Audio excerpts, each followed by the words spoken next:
Desarrollo. Soy Andrés Jiménez, yo soy uno de los presentadores y moderadores, yo soy del Hospital de Niños de Llore Mayo en la Florida. Ante todo, pues tenemos un panel muy interesante de presentadores. Quiero, por supuesto, darle la bienvenida a todos y pues sencillamente como para sentar un poquito el terreno, pues vamos a tener unas presentaciones con algunos minutos al final, unos 3 a 5 minutos al final para discusión. Los invito a los participantes, así como a los demás panelistas, a que nos pasen las preguntas a través del Q&A o a través del chat. No va a estar el micrófono abierto para, pues por efecto de que tenemos muchos participantes afortunadamente, y nosotros los moderadores vamos a estar pasando esas preguntas a los participantes. Les voy entonces bueno, me introduzco a mí mismo nuevamente. Soy neuropediatra, soy especialista en discapacidades del neurodesarrollo en el Llore Mayo Children's Hospital en la Florida. Trabajo pues en autismo, en neurogenética, en otros trastornos del neurodesarrollo. Sí, voy a compartir mi pantalla, si ustedes logran ver adecuadamente. Perfecto. Muy bien, bueno. Yo quiero, pues, primero que nada, dar un poco una introducción clínica para todos, porque pues aquí hay médicos de toda índole, hay familias, hay terapistas. Muchos de nosotros ya estamos muy familiarizados con SYNGAP, pero la mayor parte del público general pues está apenas conociendo. Entonces yo quiero dar un poco una introducción para que todos estemos más o menos en el mismo plano. Vamos a ahondar sobre muchos de esos temas en medida que avanzamos y pues, por supuesto, está bienvenida cualquier observación y cualquier comentario, como decíamos, a través del chat y el Q&A. Yo pienso que ya podemos empezar, Vicky. Bueno, muy bien. Bueno, mire, voy a dar un poco una introducción para que todos estemos al tanto más o menos de qué es SYNGAP 1, este tema que estamos presentando, y por qué sucede, así como cómo se presenta y cuál debiera ser nuestro índice, digamos, de sospecha como médicos, como pediatras, como neurólogos, como genetistas. ¿Cuál es el manejo que tenemos actualmente y cuál es el manejo, el futuro del manejo? Un poco una introducción a grandes rasgos para que los demás panelistas nos ahonden sobre los temas ahí presentes. Yo trabajé afortunadamente en el Texas Children's Hospital anteriormente con Jimmy Holder, que está ahí en la foto, que es un neuropediatra investigador, particularmente en trastornos de las sinapsis entre neuronas, es decir, de la conexión entre células cerebrales, y en nuestra clínica estábamos compartiendo una dinámica entre llevar el conocimiento en neurología y en neurodesarrollo al laboratorio y tratar de entender un poco el porqué y el impacto de ciertos cambios a través del desarrollo neuronal. Y es a través de Jimmy que tuvimos una de las descripciones, digamos, más amplias hasta el momento sobre pacientes con SYNGAP 1. SYNGAP como tal es una condición que se describió hace no muchos años, inicialmente con una descripción original de 3 niñas, que ustedes pueden ver ahí en pantalla, con ciertos aspectos comunes, en cuanto a su patrón de desarrollo, con aspectos comunes en cuanto a la presentación de epilepsia, pero como ustedes pueden ver, ninguna de estas chiquitas tenía ningún rasgo específico que llamara la atención de decir, bueno, esto igual a esto. Entonces, digamos que en medida del progreso de la ciencia y del diagnóstico genético, pues se da el conocimiento de esos aspectos como desarrollo y epilepsia, y la curiosidad de hallar el por qué, cuál es el fondo de algunos de esos cambios aún sin rasgos obvios genéticos. Y pues hemos tenido el avance en cuanto a diagnóstico genético en el que se descubrió este gen, este cambio, y ahorita hablamos un poquito más al respecto de eso. Y como tal, este cambio afecta la función del cerebro de tal manera que pues va a funcionar de una manera diferente y va a presentar ciertos síntomas diferentes. Los 2 síntomas cardinales, un trastorno del desarrollo y la epilepsia, que comparte con otras condiciones que se conocen como encefalopatías epilépticas y del desarrollo. Para algunos de los médicos en el público conocerán otros tipos que están ahí nombrados, como el síndrome de Dravet, como esclerosis tuberosa, como ciertas otras condiciones que ya tienen una descripción mucho más amplia. SYNGAP es una de las, digamos, más nuevas o más recientemente identificadas. Entonces, en medida que se ha ido identificando, ha ido creciendo la población. Hasta ahora, gracias a SYNGAP Research Fund, la fundación, el fondo de investigación en SYNGAP, sabemos de 705 pacientes hasta el momento. Eso es un número pequeñísimo, probablemente un subestimado grandísimo sobre cuántos pacientes en realidad hay, por falta ya sea de tecnología, de disponibilidad, de capacidad para examinar pacientes con esas presentaciones similares, ¿cierto? Entonces, lo que sabemos es, lo más probable es que, como ha habido en algunos estudios, está presente por lo menos en 1 de cada 200 adultos con epilepsia y discapacidad intelectual. Estos son unos estudios de Dinamarca recientemente. Y hay una incidencia predecida que probablemente 1 de cada 17.000 personas tiene un trastorno en este gen, SYNGAP.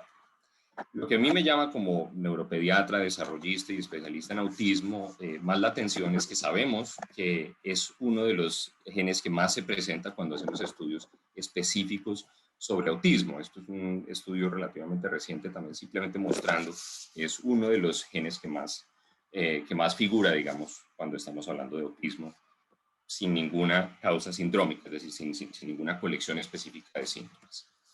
Ahora, ¿por qué se sucede como tal? Entonces, para los no médicos y pues para mí también, por supuesto, todas nuestras células tienen un núcleo que es donde se almacena, digamos, las instrucciones, una biblioteca de instrucciones, de planos sobre cómo se forma cada parte de nuestras células y cada parte de la estructura de cómo se conectan nuestras células.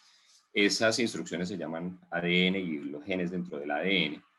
Y SYNGAP es uno de esos genes. SYNGAP básicamente es un gen que está, digamos, en esa biblioteca, en el libro número 6, en una posición muy específica de ese libro, y tiene las instrucciones para una proteína que tiene unas funciones muy específicas. Una proteína muy importante, sabemos que está muy conservada, es decir, existe en una similitud muy impresionante a través de todas las especies, en mamíferos, en reptiles, en toda clase de cosas, es decir, es una proteína muy importante para el funcionamiento del cerebro a lo largo de toda la vida en el planeta. Ahora, ¿por qué se da el cambio como tal? Pues hay diferentes maneras en las que puede cambiar, digamos, ese libro o esas instrucciones. Puede haber digamos, un cambio en la manera en la que está escrita la instrucción, que es lo más común, o puede que se pierda, digamos, una página o una parte de esa instrucción, que es un poco menos común. Lo más usual es que sea espontánea, es decir, que suceda sin que ni el padre ni la madre le hayan pasado algo específico a sus hijos, y resulta en algo que se llama proinsuficiencia, es decir, esas instrucciones no dan suficientes instrucciones para producir la proteína, que es el SYNGAP como tal, y esa proteína es insuficiente para que el cerebro funcione de una manera, digamos, esperada.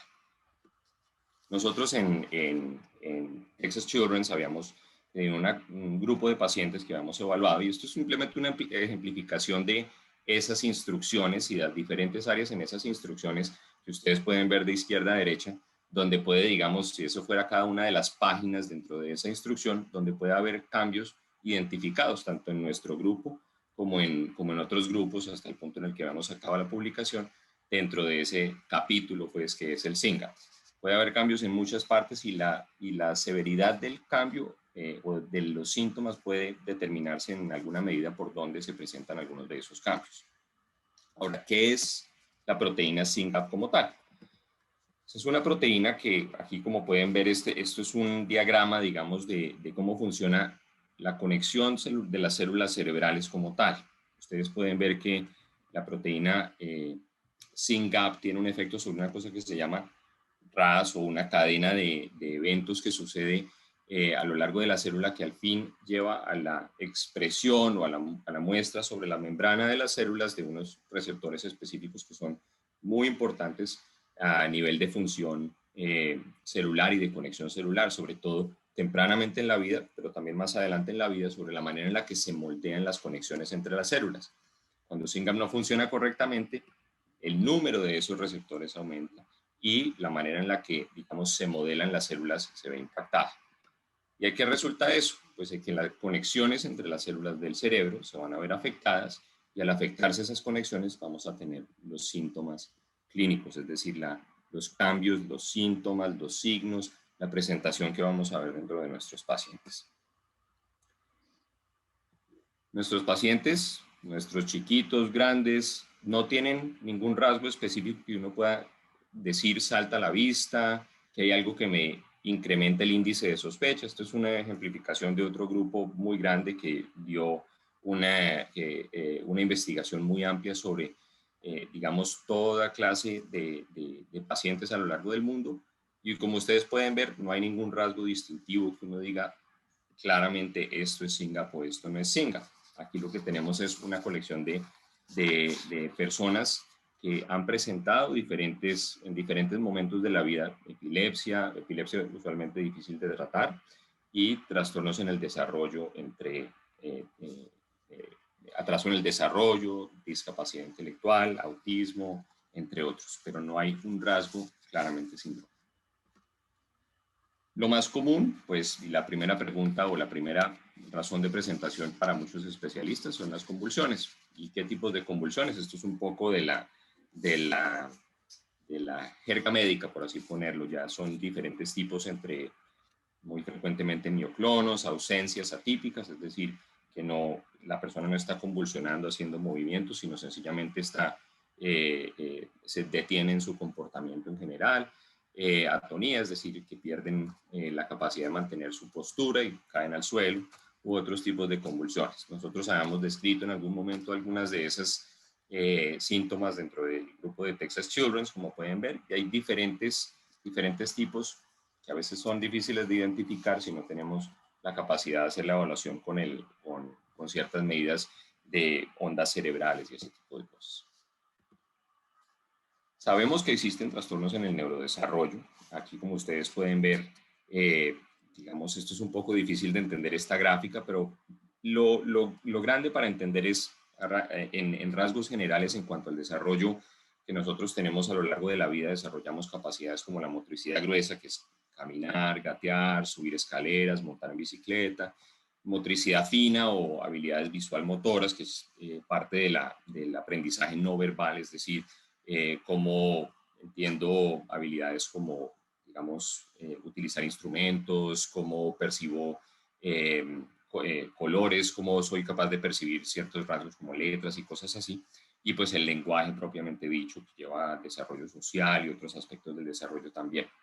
Y en esta gráfica ustedes pueden ver que digamos, en la columna vertical tenemos ciertas tareas que son, digamos, a cierta edad esperada, es decir, por ejemplo, algo que pueda esperarse a cierta edad, 10, 20, 30 o 40 meses de desarrollo, y el momento en el que nuestros pacientes que teníamos en el grupo de Texas Children's lograron algunas de esas adquisiciones, y se ve que hay una diferencia. Lo que yo esperaría es el número 30 en la columna vertical se equivale con el número 30 en la columna horizontal, perdón, en la línea horizontal o en el eje X, pero como ustedes pueden ver hay una diferencia. ¿Y cómo se traduce eso, digamos, para los padres y para los terapistas y personas que no tienen tanta profundidad, digamos, en el manejo del neurodesarrollo? Pues en una dinámica donde ustedes ven que tareas muy, digamos, comunes y que todos podemos identificar fácilmente tienen un atraso significativo. En general, ustedes pueden ver ahí dentro del grupo la edad para las primeras palabras, la edad para cosas como colorear o usar utensilios, que está desplazada. También tenemos trastornos en el comportamiento, muy ampliamente descrito, como mencionaba anteriormente, dificultades con respecto a autismo, con respecto a conductas agresivas y de autoagresión. Ustedes pueden ver ahí un poquito sobre dos grupos que hemos descrito, un poco algunos de esos trastornos, así como dificultades como hiperactividad y conductas hiperactivas, y trastornos sensoriales, que ha sido motivo, digamos, de un poquito más de exploración a fondo. Tenemos otros cambios también que nuevamente son cambios muy inespecíficos, no hay algo que salte a la vista que podamos decir, mire, definitivamente esto es el marcador de SINGAP, pero sabemos que los chiquitos, pues nuestros pacientes y adultos con SINGAP tienen trastornos del sueño, tienen ya sea insomnio como tal, tienen trastornos como apneas obstructivas, tienen trastornos como estrabismo, es decir, diferencias en el alineamiento de los ojitos, y ataxia, es decir, dificultades con su marcha o con el movimiento de sus manos, así como hipotonía o que el tono muscular es bajo. Ustedes pueden ver aquí un poquito más sobre los cambios de parte del otro grupo que había escrito también.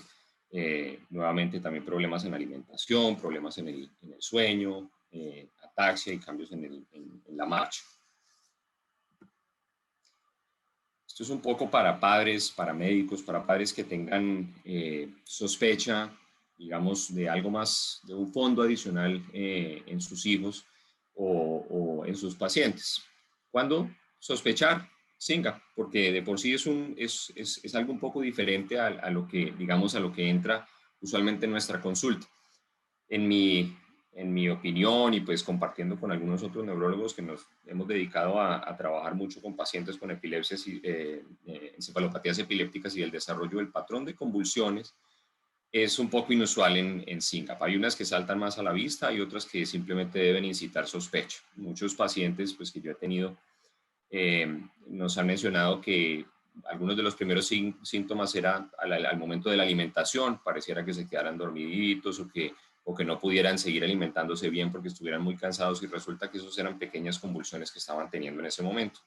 Así como, por ejemplo, pacientes que están caminando y súbitamente caen al suelo. O lo que llaman ausencias atípicas, que son esas detenerse en su comportamiento súbitamente y empezar a tener un parpadeo muy rápido sin ningún otro síntoma. Es decir, difiere mucho de lo que nosotros pensamos como neurólogos, digamos, inicialmente sobre qué es una convulsión, de ver a alguien con sacudones amplios en sus brazos y sus piernas, sino algunas cosas muy sutiles que a veces pueden pasar desapercibidas.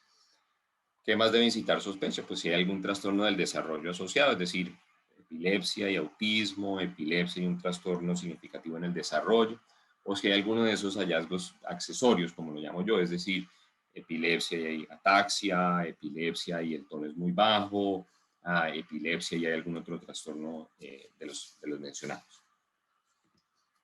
Ahora, ¿cómo hemos hecho nosotros la evaluación? Esto es un poco para los médicos y pediatras y neurólogos. Nosotros hemos tenido una aproximación un poco más práctica y pragmática en cuanto a la evaluación del desarrollo. Típicamente todos pensamos en coeficiente intelectual o IQ para entender dónde está la inteligencia y dónde está el desarrollo cognitivo, pero el problema en el que nos enfrentamos muchas veces en pacientes que tienen problemas con el habla, dificultades en el desarrollo que se extienden un poco más de lo leve y moderado hacia lo severo o profundo, es que muchas de las pruebas tienen un punto de corte donde no nos van a dar resultados adecuados.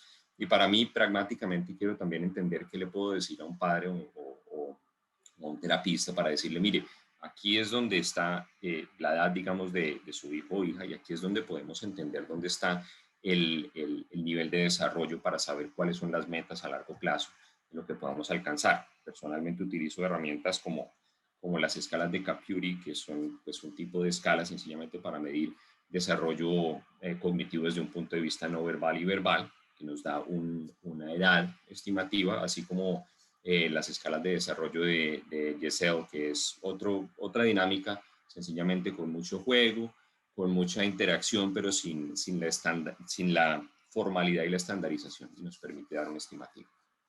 Muchos pediatras y neuropediatras en Colombia estarán familiarizados con algunos, en Colombia y en Latinoamérica estoy seguro estarán familiarizados con algunos de ellos. A mí me gustan muchos porque no tiene, digamos, un distintivo tan fuerte en cuanto a cultura e idioma. Ahora, ¿cuáles son, y esto es lo que van a ahondar muchos de nuestros panelistas, cuáles son las otras pruebas que hacemos? Esto es para que los padres y en alguna medida los neuropediatras y pediatras presentes entiendan, pues hacemos pruebas de actividad cerebral para entender no solo cuál es el patrón de convulsiones o el riesgo de convulsiones, sino cuáles son los patrones de actividad cerebral en general. Nuestro cerebro tiene electricidad, la electricidad corre a través de todas nuestras células en el cerebro para mantener, digamos, la función y la actividad en ellas.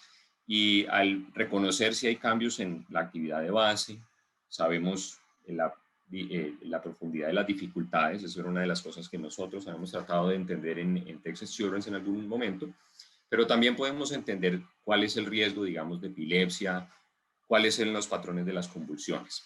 Eso se hace a través de pruebas de ondas cerebrales que se llaman electroencefalograma, como pueden ver ahí ese chiquito conectado, y pues digamos ese diagrama un poco sobre digamos la cabeza y cómo se distribuyen los cablecitos para entender eso. Generalmente hacemos resonancias magnéticas o imágenes del cerebro, pero en el caso de SYNGAP no tenemos mucha información que nos revele a partir de eso. Sabemos que muchos de nuestros pacientes tienen algunos cambios inespecíficos, ahí hay un montón de flechas que nos muestran cambios a nivel de materia blanca, es decir, de los cables y las conexiones dentro del cerebro, algunos cambios en diferentes áreas del cerebro, pero ninguno es un cambio que yo diga, mire, al hallar esto, sé que tengo un paciente con SYNGAP, o al hallar esto, mi sospecha con respecto a SYNGAP está incrementada. ¿Cómo llegamos al diagnóstico genético como tal? Y esto es, digamos, el avance en el cual estamos profundizando, y este es el punto, digamos, de cambio. Generalmente, lo que ha sucedido históricamente es que si tenemos una condición muy claramente descrita, en este ejemplo es esclerosis tuberosa, donde sabemos que hay cambios en piel, cambios en cerebro, cambios en las uñas, cambios en ciertas áreas, pues podemos decir, vamos a hacer pruebas específicas en cierto libro sobre ese capítulo para definir cuál es ese gen. Y si esa prueba es positiva, hecho el diagnóstico. Cuando no tenemos claridad sobre la colección de síntomas y es muy amplia, digamos, en mi ejemplo, esto es lo que llamo secuenciación. Mi ejemplo es lo que es mi trabajo, que generalmente es en autismo. Uno dice, hay una colección muy amplia de genes y todavía no se conoce su totalidad. Hacemos una prueba donde miramos toda la biblioteca. Pero lo que hacemos y lo que estamos tratando de promover con respecto a SYNGAP y las encefalopatías epilépticas del desarrollo es entender que hay una colección de síntomas que, aunque no señalan exclusiva y específicamente a una condición, nos pueden limitar el número de condiciones que buscamos y decir, bueno, hagamos lo que llamamos un panel genético para entender esta asociación con ciertos tipos de encefalopatías epilépticas, esta asociación con cierto tipo de otros trastornos en el desarrollo, o por ejemplo malformaciones cerebrales, etc. Eso ha sido, digamos, lo que ha cambiado la capacidad diagnóstica que hemos tenido en Estados Unidos, y creo que en alguna proporción también en Europa y en otras partes del mundo, para decir, bueno, al tener esta presentación, hacemos una búsqueda solamente de esta cantidad de genes y ha explotado, digamos, el número de diagnósticos, no solo en SYNGAP, sino en otras encefalopatías del desarrollo. Ahora, el manejo como tal, que también vamos a tener varios panelistas que nos van a enriquecer la discusión, ha sido, digamos, un paradigma clásico de manejar síntomas. ¿Qué síntomas? Pues síntomas del desarrollo a través de terapias tradicionales como terapia ocupacional, el lenguaje, terapia física, así como terapias conductuales, que es la terapia ABA, que también vamos a tener mucha información al respecto. Intervenciones educativas, cómo modificamos el ambiente escolar para nuestros pacientes, y así como otras terapias como, digamos, si necesitan férulas o si necesitan alguna orquesta, así como las epilepsias, que ha sido el manejo a partir de lo que vemos en el electroencefalograma, es decir, en las ondas cerebrales, o los síntomas que nos demuestran, si es con un sacudón, si es solo una parte del cuerpo, y a partir de eso manejar nuestros medicamentos. Y los demás síntomas, como los medicamentos que usamos para agresividad, para manejar ciertas conductas hiperactivas, o por ejemplo insomnio y estreñimiento. En nuestro caso, yo quería presentar simplemente esta diapositiva para mostrarle pues a padres y a médicos que nuestra experiencia en Texas Children's, a partir de mucho de ese manejo sintomático, a partir de esos paradigmas clásicos, pues ha sido en cierta medida errática. Nuestra colección de pacientes venía desde el 2012 más o menos hasta el 2019 en ese momento, y como ustedes pueden ver al lado izquierdo, en cuanto a medicamentos para epilepsia, es decir, anticonvulsivantes, pues ha habido muchos medicamentos que hemos ensayado, y en alguna proporción ha habido medicamentos que han sido efectivos e inefectivos. ¿Por qué? Porque estamos manejando el contexto sintomático muy claramente dicho. Lo mismo nos ha sucedido con cierto manejo de comportamiento. Ustedes pueden ver que ha habido medicamentos que han sido efectivos, medicamentos que han sido inefectivos. Por supuesto, un grupo muy pequeño de pacientes, pero hay mucho por escribir. Y para escribir eso, necesitamos cambiar los paradigmas, y eso va a ser, yo pienso que el fuerte de la segunda mitad de las presentaciones de hoy, que es entender cómo estamos trabajando para recuperar la función como tal de la proteína, así como entender cuál es el efecto de la proteína como tal sobre los síntomas a diferentes niveles, es decir, a nivel gastrointestinal, a nivel cerebral, o en otras proporción es que podamos modificar el manejo no solo en los síntomas, sino en manejar la función de la proteína en ese nivel. Así como otras terapias que también vamos a entender un poco cuál ha sido el avance de anticonvulsivantes y otros medicamentos para poder manejar la epilepsia, que ha habido, digamos, muchos avances recientes que podemos discutir no solo para SYNGAP, sino para otras encefalopatías epilépticas y el desarrollo. Yo pienso que para padres, para pediatras, neuropediatras en general, estos son los mensajes, digamos, más importantes de esta, digamos, presentación muy a grandes rasgos sobre lo que es SYNGAP, y es que es parte de, primero, de una familia de condiciones neurogenéticas que causan epilepsia y afectan el desarrollo. Es, digamos, una más, pero una muy importante y que está creciendo en su reconocimiento y que vamos allá, sospecho yo, cada vez más y más y más, y va a ser mucho más prevalente e importante tenerla presente, cuyo índice de sospecha debiera aumentar a medida que tenemos las herramientas para poder diagnosticar precisamente el porqué. Es decir, si vemos un paciente con una epilepsia inusual o difícil de tratar, con cambios del desarrollo, aún si no hay otro hallazgo, si su resonancia magnética es normal, si el EEG, si el electroencefalograma no nos determina algo específico. Y al conocer esa causa genética, vamos a poder expandir sobre cuál es el tratamiento y cuáles son los enfoques de tratamiento, ya sea reemplazando la función de la proteína o cómo manejar los síntomas de una manera más específica. Nosotros, por parte nuestra, en Texas Children, pues seguíamos trabajando con Jimmy Holder y Sarah Risen. Nosotros estamos tratando de avanzar una clínica de SYNGAP y de otras encefalopatías epilépticas y el desarrollo en Yo Di Maggio también, y trabajando con investigadores en la Universidad de Miami y en Carolina del Norte. Y pues hemos así que, tenido la colaboración y el apoyo de tanto del Fondo de Investigación SYNGAP como de Bridge the Gap, y pues de grandes familias que han sido proponentes y contribuyentes y muy gran apoyo y que han sido de gran aprendizaje para nosotros. Muchas gracias por su tiempo.